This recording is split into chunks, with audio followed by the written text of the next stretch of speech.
So I've spent the last 7 hours looking for hidden details in the Xenoblade Chronicles 3 trailer, and I've found 15 things that I want to share with you now. You appear to be able to swim in Xenoblade Chronicles 3. In the section of gameplay which has the lizard riding the giant sea monster, there's a short animation where Mio, the player-controlled character, dives down deeper into the water, and for 2 frames at the end of this animation, the whole screen moves downwards. This more than likely means that for the first time in a Xenoblade game, we can swim under the surface of the water, and there could be even more to explore below the surface in this Xenoblade game. Similar to Xenoblade Chronicles X, you can have 4 party members active in the party at once. There's a clip of gameplay where 4 party members can be seen all running together, suggesting that 4 of the party members will be able to participate in combat and explore the world with you all at once. Keep in mind that it's possible that we could have even more people active in the party at once, but considering 4 was the maximum shown at any given time in this trailer, that I think it's likely to assume that 4 will be the maximum. Item orbs are going to make a return in this Xenoblade game, however we don't currently know at this point whether they're going to function like the Xenoblade Chronicles 1 version or Xenoblade Chronicles 2. Takahashi has made a statement, however, stating this: "We are currently making final adjustments to ensure we create the best game possible based on everything we've learned from the past entries in the series." And to me, this suggests that item orbs are going to work similar to Xenoblade Chronicles 1, as the general consensus is that's a much better system than the collection points in Xenoblade Chronicles 2. But I could be wrong. During the rail grinding section of the trailer, a huge floating machine can be seen on the left side of the screen, which resembles the previously destroyed Galahad Fortress. This location appears to be the Machina City, which was only very briefly shown in the trailer. If we look at the sky in this section, it greatly resembles the area and location of that rail grinding segment. So if this isn't the Machina City, it's definitely nearby. Uni, a high-end tier party member, appears to have colour-changing wings. In the official art that Nintendo released and in multiple shots in the trailer, we can see her with the normal standard white wings. However, in certain clips and screenshots, we can also see that Uni temporarily has black wings. This could be a multitude of things. It could be something story-related, it could just be an ability that the high-end tier have now years into the future, or rather stupidly, it could just be a different cosmetic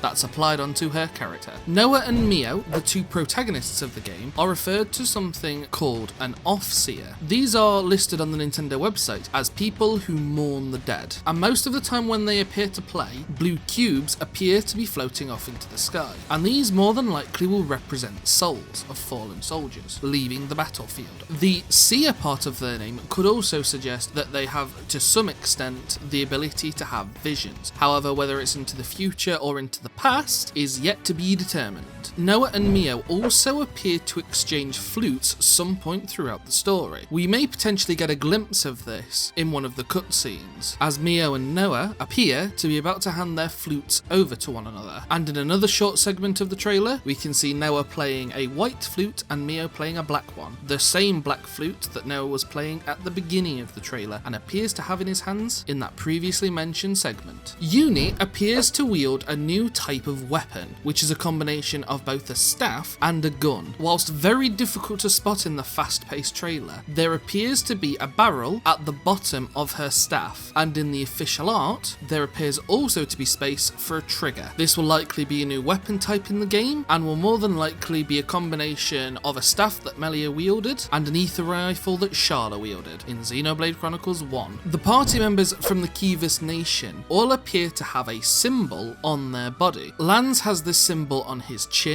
Uni has this symbol on her chest, and Noah has it on the back of his hand. Whilst we currently don't know what this symbol means, I'd surmise that it's some form of identification that allows these 3 to enter the Kivas Nation, in an attempt to keep out the enemy. On all of the party's weapons, there appears to be an orb which has a symbol of an Ouroboros on it, which is a dragon eating its own tail, meant to represent immortality. The symbol is very similar to the dragon symbol from the 7 Deadly Sins, which is also based on the same idea. This is interesting, as the high-end tier ruler, who could be Melia, appears to say the word Ouroboros, and could therefore be referring to something that relates to these orbs located in each and every weapon.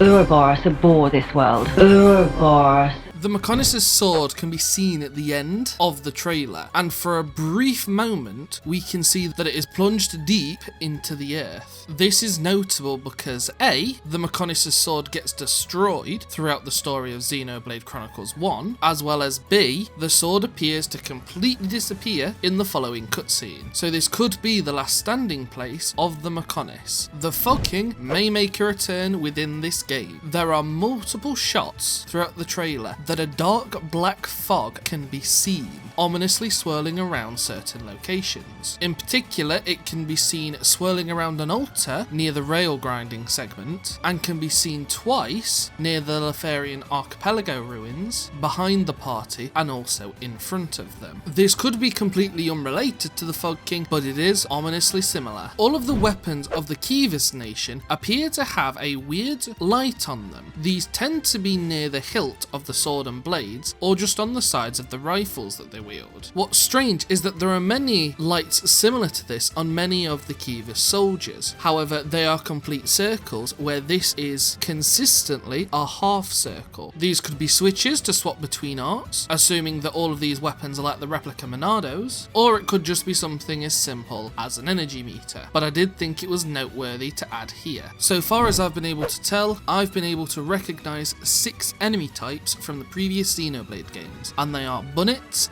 Wolfs, Camels, Flammies, Quadwings, and Tausers. There also appears to be a mystery enemy on the right side of the screen in this clip, with what appears to be a wing flapping up and down. However, I didn't recognise it and couldn't tell what it was from, so this could be a new enemy type, or I'm just being forgetful. Finally, I'm going to cheat a little bit. Going back to that statement from Takahashi, he also mentioned that the key visual of a broken sword of Mechonis and the body of the Urian Titan with a gaping wound was something that they had planned since between the end of Xenoblade Chronicles and the beginning of Xenoblade Chronicles 2. What's so significant about that, you ask? Well, that just happens to be when Xenoblade Chronicles X was being developed and released. So that could be a teaser to the fact that this game may finally connect Xenoblade Chronicles X to the main series of games. And that was 15 details that you might have not noticed from the Xenoblade Chronicles 3 trailer. I hope this video has helped you, and if it has, and you've enjoyed it, please make sure to hit the subscribe button, as I'm going to be bringing you lots more Xenoblade 3 content in the near future. But until next time, guys,